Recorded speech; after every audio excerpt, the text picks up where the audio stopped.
Bringing down the moon. Hot diggity, exclaimed Mole as he burrowed out of the ground one night. Whatever is that? The moon was hanging in the sky above him like a bright silver coin. Mole thought that it was the most beautiful thing he'd ever seen. Whatever it is, I must have it, Mole said to himself. I know, I'll jump up and down and pull it down. Thump, thump, thumpity thump. Mole was so busy jumping that he didn't think about the noise he was making, and he woke up Rabbit in her burrow. Mole, said Rabbit, what on earth do you think you're doing? Hello, Rabbit, said Mole. I'm trying to pull down that shiny thing. You mean the moon? Asked Rabbit. So that's what it's called, said Mole. You'll never do that, said Rabbit. It's not as close as it looks. But Mole wouldn't give up. I know, he thought. I'll get a stick and poke it down. He found a long stick and poked it up at the moon. Swish, swish, swishity swish. Mole was so busy poking that he tripped over Hedgehog in his bed of leaves.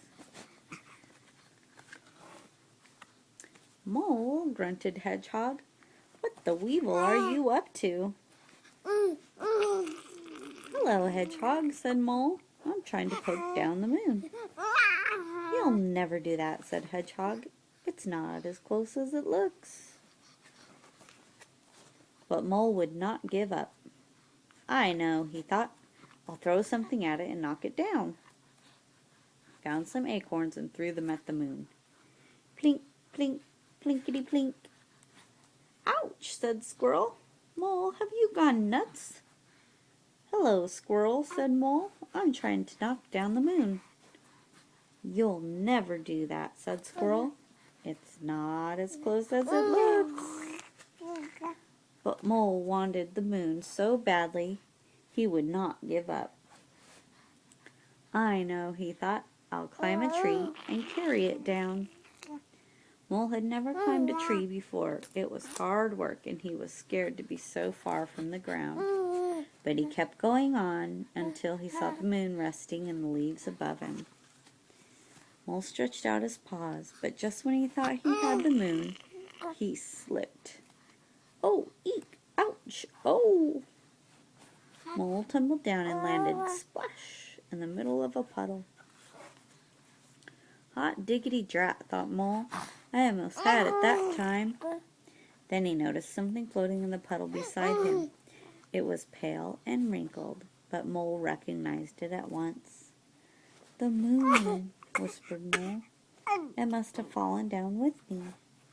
He reached out to pick up the moon, but as soon as he touched it, it broke into pieces and vanished. Mole sat in the puddle and cried. Rabbit, Hedgehog, and Squirrel came running up. Are you all right, Mole? Asked Rabbit. I'm all right, sobbed Mole, but the moon isn't. I pulled it down, and then I broke it, and it was so beautiful, and now I'll never see it again. Oh, Mole, said Rabbit, you couldn't have pulled down the moon. You couldn't have broken it either, said Hedgehog. And you certainly will see it again, said Squirrel. Look. High up in the sky above them, the moon was coming out from behind a cloud. Oh, whispered Mole, and it's just as beautiful as ever. Mole, Rabbit, Hedgehog, and Squirrel stood and stared up at the moon together. It is beautiful, said Rabbit. Very beautiful, said Hedgehog. Very beautiful indeed, said Squirrel. Yes, said Mole, but it's not as close as it looks.